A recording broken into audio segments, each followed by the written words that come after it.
Hello students.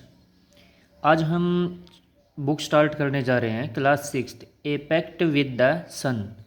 Class sixth है, इसमें first chapter हम रीड करेंगे। फर्स्ट चैप्टर है a tale of two birds. मतलब टेल क्या होती है? कहानी होती है ऑफ टू बर्ड्स, दो पक्षियों की कहानी। इसमें दोनों पक्षी क्या हो जाते हैं? अपने अलग अलग हो जाते हैं। काफ़ी अच्छी इंटरेस्टिंग स्टोरी है। वीडियो को अच्छे ध्यान से देखें, सुने। वीडियो अच्छी लगे तो लाइक, शेयर और सब्सक्राइब जरूर करें। यानी कि a mother bird and her two young ones lived in a forest. एक मदर बर्ड मतलब एक मादा पक्षी, and her two young ones और उसके दो नौजवान बच्चे, लिव्ड इन ए फॉरेस्ट। दो छोटे बच्चे थे, दोनों कहाँ रहते हैं? लिव्ड इन ए फॉरेस्ट, एक जंगल में रहते हैं। दी mother was killed in A storm. उसके माताजी मारी जाती थी किसमें? स्टोरम में। And the young birds were separated from each other. और दोनों पक्षी क्या हो जाते हैं? सेपरेटेड मतलब अलग अलग हो जाते हैं। फ्रॉम ईच अदर, एक दूसरे से। Each found a different home. प्रत्येक को मिलता है अलग घर। There once lived a bird. यानी कि एक बार एक जानवर, एक पक्षी रहता था। And her two new born babies in a forest. और उसके दो बच्चे थे, वह जंगल के अंदर रहते थे। They had a nest.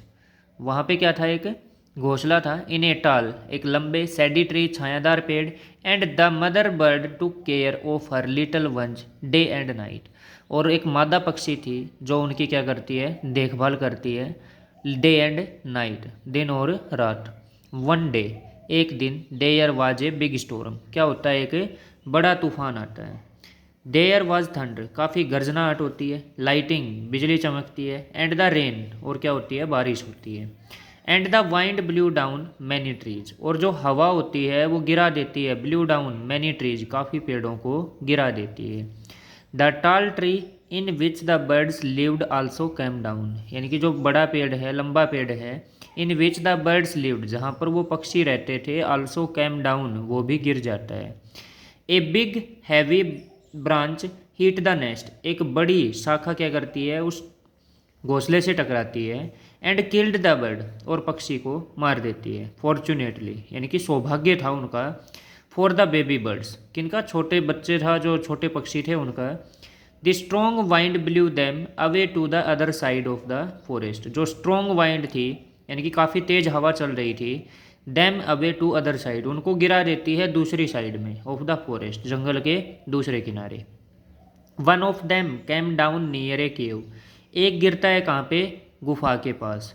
वेहर a gang of robbers lived, जहाँ पर लुटेरों की एक गैंग रहती थी। The other landed outside a rishi ashram a little distance away. और दूसरा लैंडेड होता है, गिरता कहाँ पे है? आउटसाइड ए ऋषि आश्रम, एक ऋषि आश्रम के पास गिरता है। ए लिटल डिस्टेंस अवे, वहाँ से थोड़ी सी दूरी पर। डेज पास्ड, दिन बीतते जाते हैं। And the baby birds became big birds, यानी कि जो छोटे पक्षी थे वो बड़े होते जाते हैं। One day the king of the country came to forest to hunt. एक दिन जो राजा होता है उस देश का, कैम टू फॉरेस्ट, जंगल में आता है, टू हंट, शिकार करने के लिए। ही सा ए डियर, उसने देखा एक हिरन। एंड रोड आफ्टर इट, और उसका पीछा करता है। It ran deep into the forest followed by the king, यानी कि वो राजा उसका पीछा करते करते कहाँ पहुँच जाता है? कि गहरे जंगल में पहुँच जाता है। Soon the king lost his way, शीघ्र ही राजा क्या करता है? अपना रास्ता खो देता है। And did not know where he was, और नहीं जानता है कि वो है कहाँ पे। He rode on for a long time, यानी कि लंबे समय तक वो उसका पीछा करता है। Till he came to other side of the forest, जब तक वो जंगल के दूसरे किनारे नहीं पहुंचता है।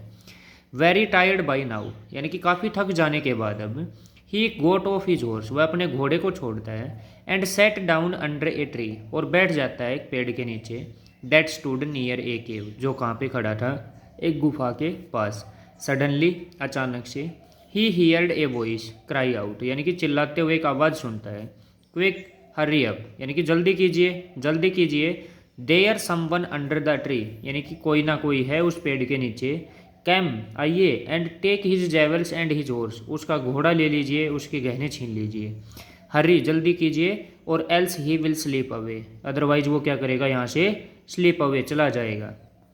द किंग वाज अमेज्ड, राजा काफ़ी हैरान होता है क्योंकि वहाँ पे कौन था, एक पक्षी था जो उस गुफा के पास गिरा था। और गुफा में कौन था, गुफा में रहते थे gang of robbers. He looked up, वह ऊपर देखता है। एंड सा a big brown bird on the tree, यानी कि एक भूरे रंग के पक्षी को देखता है। Under which he was sitting, जहाँ पर वो बैठा था। ही आल्सो हियर्ड फेंट नॉइस, काफ़ी फेंट विचित्र आवाज़ सुनाई देती है। इशूइंग फ्रॉम द केव, जो उसे गुफा से आवाज़ आती है उसको।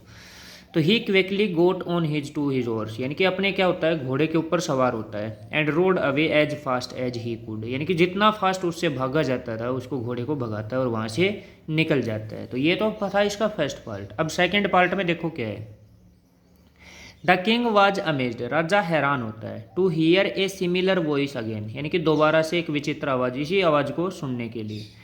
तो he came to know the bird's true story, वह जानना चाहता है उन पक्षियों की स्टोरी। तो ही मेट द ऋषि, वो एक ऋषि से मिलता है। Who explained the behaviour of each bird, जो क्या करता है, एक्सप्लेन करता है, वर्णन करता है उन पक्षियों के व्यवहार के बारे में। सोन शीघ्र he came to clearing which looked like an ashram, यानी कि ही कैम टू क्लियरिंग, यानी कि शीघ्र ही वो कहाँ पहुँच जाता है, क्लियरिंग उसको साफ दिखाई दे रहा था। विच लुक्ड लाइक एन आश्रम, आश्रम की तरह। इट वॉज द ऋषि आश्रम, वो क्या था, ऋषि आश्रम था। The king tied his horse to a tree, यानी कि राजा क्या कर देता है, बांध देता है।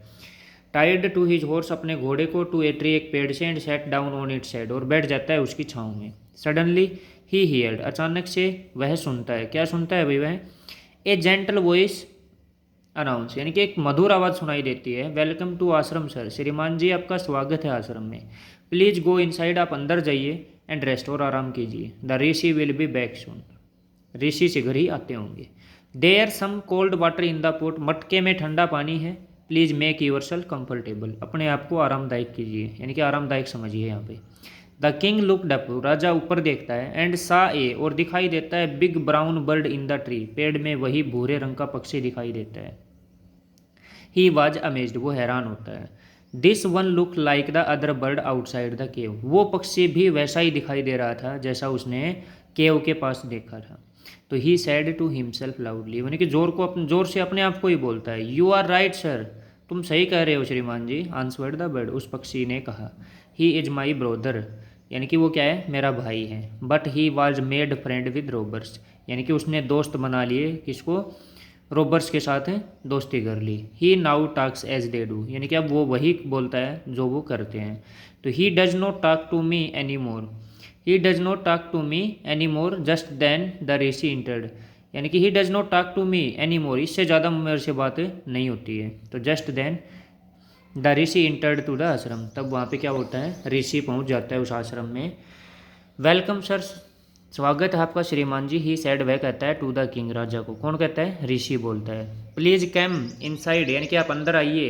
एंड मेक यूर सेल्फ, और अपने आप को कीजिए make yourself at your home, यानी कि अपना घर समझिए इसको। यू लुक टायर्ड, तुम थके हुए लग रहे हो। रेस्ट फॉर ए वाइल, कुछ समय के लिए आराम कीजिए। Then you can share my food, और तब उसके बाद अपना क्या कर लेना, भोजन करना शेयर।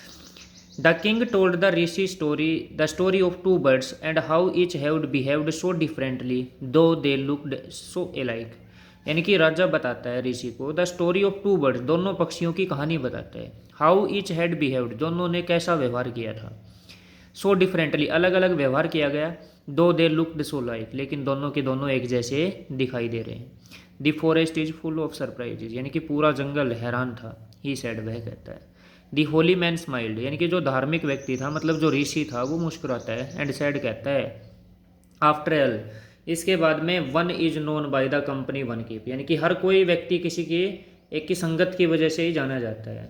तो that bird has always heard the talk of robbers, यानी कि वो पक्षी था जो सुनता है, केवल लुटेरों की बात सुनता है।